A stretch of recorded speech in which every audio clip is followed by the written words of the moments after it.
मैं आई.एम. तोरगल एक समाज सेवक हूं और पिछले 40 साल से पॉलिटिक्स में हर तरह के पोस्ट के साथ लोगों के समाज सेवा किया हूं, खिदमत किया हूं।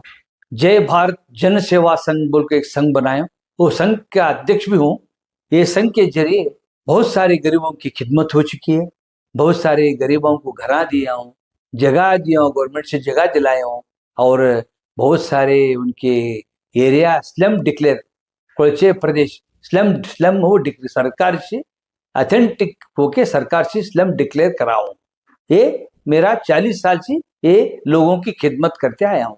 मैं अभी ये प्रेस वालों को अपनी एक राय मशवरा बोलना चाहता हूं, क्योंकि कल आज मेरे पेपर में सुना, न्यूज सुना, हमारे उत्तर प्रदेश के मुख्यमंत्री योगी आदित्यनाथ जी, उन्होंने एक भयानक वर्ड उपयोग किए। वो क्या है? हमारे देश में वंदे मातरम कौन नहीं बोलते, उन्होंने ये देश में जीने का हक नहीं हो। वंदे मातरम जो नहीं बोलते उनको ये देश में जीने का हक नहीं। अरे कौन है भाई तुम? इतना बड़ा डिसीजन तुम क्यों लेते हो? तुम एक योगी हो, तुम्हें क्यों योगी है? देश के एक योगी है आप, क्या राष्ट्रपति नहीं है क्या हमारे देश के राज महाराज? योगी जी, इतना बड़ा डिसीजन तुम क्यों लेते हो भाई? कौन होते हो तुम बोलने वाले? हाँ, तुम एक मामूली योगी और एक स्टेट के मामूली सीएम, एक मामूली सीएम, आप इतना बड़ा डिसीजन क्यों लेते हो? कौन हो तुम? ये देश में रहने के लिए नया हक नहीं? क्यों हक नहीं भाई? ये देश के लिए ये स्वातंत्र ये देश को मिलना हो तो हमारे बहुत सारे हजारों से मौलवी कुर्बान दे चुके हैं। योगी, होशियार सी बात करो। बहुत सारे मौलवी कुर्बान दे चुके हैं, ब्रिटिश के गोली से खत्म हो चुके हैं। चंद मौलवी काला पानी हो चुके हैं। उनका जलजला देख के डॉक्टर सुभाष चंद्र बोस बहुत सारे मौलवी को सरदार जंग ये विरुद्ध दे चुके दे हैं। ये मालूम है आपको योगी जी? आप उत्तर प्रदेश में बैठ के इतनी बड़ी बात करते हो। हाँ, हम ना वंदे मातरम बोलने के लिए क्या भी ऐतराज नहीं है। अब आज तक 40-50 साल से कोई मुसलमान वंदे मातरम ऐतराज किया क्या? कोई भी नहीं किया। बोल रहे, चल रहा। वो कंपल्सरी बोलना है।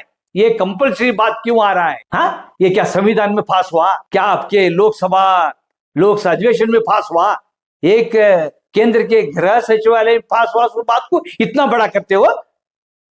कौन पास करे उसको? लोकसभा में पास हुआ? क्या संविधान में पास हुआ? नहीं नहीं, देखो संविधान में सबको हक है। अल्पसंख्यात में आते हैं, अल्पसंख्यात कोटा में संविधान में हमने चंद हक दे गए। वो हक, हाँ, वो तुम्हें कंपल्सरी बोले तो हम ना वो संविधान में विधि नंबर 25 उसमें हमारा कानून उल्लंघन होता है। वो आप किताब काट के देखिए योगी जी, आप किताब काट के देखिए। आप राय मुशर्रफ बहुत रॉन्ग दे, काट के देखिए। अल्पसंख्यात के कोटा में हमारा संविधान में 25 नंबर विधि काट देखिए, उल्लंघन है वो अल्पसंख्यात को। हाँ, कानून का अलग, संविधान छोड़ के बात करते हो। कितना बड़ा डिसीजन कौन लेकर बोले आपको? इससे पहले भी आप मुसलमान के खिलाफ, हमेशा खिलाफ है आप। क्यों भाई? क्या मुसलमान क्या है अमेरिका से आया? क्या मुसलमान लंदन से आया? क्या कहां से आया मुसलमान? क्या अरब से आया? ये भारत माँ के पेट में पैदा हुआ, यही भारत माँ के पेट में विलीन हो रहा है मुसलमान। तुम क्यों जलते हो?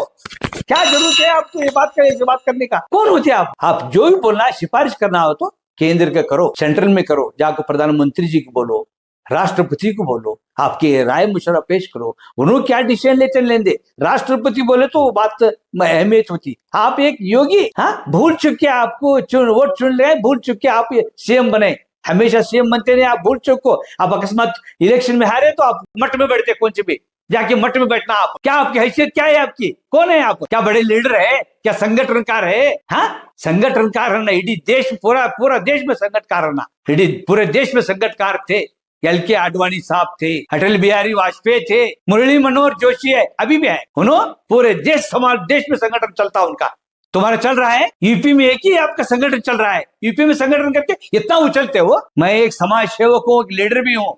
मेरा नाम पूछना हुआ तो इधर धारवाड़ जिला में पूछो, महाराष्ट्र में पूछो, पूना में पूछो, हाँ, बॉम्बे में बायकुला, बांद्रा, मस्जिद बंदर, गुजरात, अहमदाबाद जिला बनासकांठा में मेरा चर्चा चलता। उधर बनासकांठा गुजरात में जाके आई.एम. तोरगल, इमाम साहब तोरगल बोलते, जाके पूछो बनासकांठा में, गुजरात में जाके, गुजरात में चड़ोतर, सीतपुर, वहां मेरा संगठन है जय भारत जन सेवा संघ का। मैं वर्ता फ्रॉम बहुत बड़ा लीडर हूँ, नेशनल लीडर हूँ मैं। हाँ, मेरे को क्या है, तुम्हारे खिलाफ नहीं और तुम्हारी विरोधी भी नहीं, मैं आपका विरोधी भी नहीं। ये विरोधी है क्यों? ये देश में वंदे मातरम नहीं बोलता, वो देश में नहीं रहना। क्यों भाई, बाप का राज है क्या? देश आपका बाप का है? बहुत मुश्किल से मिला हमारा स्वतंत्र, बहुत सारे कुर्बानी किए, बहुत सारे जान गए हमारे मुसलमानों के, मुसलमान भाइयों के। हाँ, मैं मुसलमान कर समझने को एक देशभक्त की बात है, एक मुसलमान कर बोल रहा नहीं, मैं एक देशभक्त। आइंदा ऐसा नहीं बोलना योगी जी, आप गलत बोल रहे हैं। हाँ, ऐसा अभी देखो भाई, वो करो, पढ़ो, बोलो समाज कंपल्सरी है, बोल के डिसीजन ले। हाँ, गृह सचिवालय में कंपल्सरी हुआ तो कंपल्सरी वो छोड़ता क्या? संविधान में पास होना, हाँ, आपके लोकसभा में अधिवेशन में पास होना, राष्ट्रपति सही करना उसे, तब पास होता। गृह मंत्री एक बोले हो गया क्या? हाँ ठीक है, वो भी अमल न करेंगे, हमें कोई शिकायत नहीं। वंदे मातरम हमारा उसमें चंद है, ये उसमें क्या है, मेरा खिलाफ नहीं, वंदे मातरम के खिलाफ नहीं, राष्ट्रगीत के खिलाफ नहीं। राष्ट्रगीत कौन बोलता है? उसे सैल्यूट मार के ऊपर स्टैंड अप होके सैल्यूट मार के अब सुनना, हमें बोलना, ये हम बोलते रहते हैं। ये राष्ट्रगीत है, ये राष्ट्रीय गीत है, इसे कंपल्सरी बोल रहे हैं। अब कोई भी तकरार नहीं कर रहा, मुसलमान बोल रहे हैं, लेकिन उसे कंपल्सरी बोल के बोलना, ये नहीं बोलना। अल्लाह रब्बिल सामने नमाज पढ़ता है, हाँ, इस भारत माता के जमीन के ऊपर सिजदा करता है, अल्लाह के सामने, इस भारत माता की भूमि में, हाँ, अल्लाह को सिजदा करता है। ये नहीं आपको, हाँ, क्यों ऐसा है? उसमें हमें संविधान विधि में हमना 25 विधि में हमना एक कंस्टिट्यूशन है, वो कंस्टिट्यूशन देखो। बात इतना कहते हैं, मैं आपको विनती करता हूँ, योगी जी आइंदा ऐसा कोई भी बात मत करो।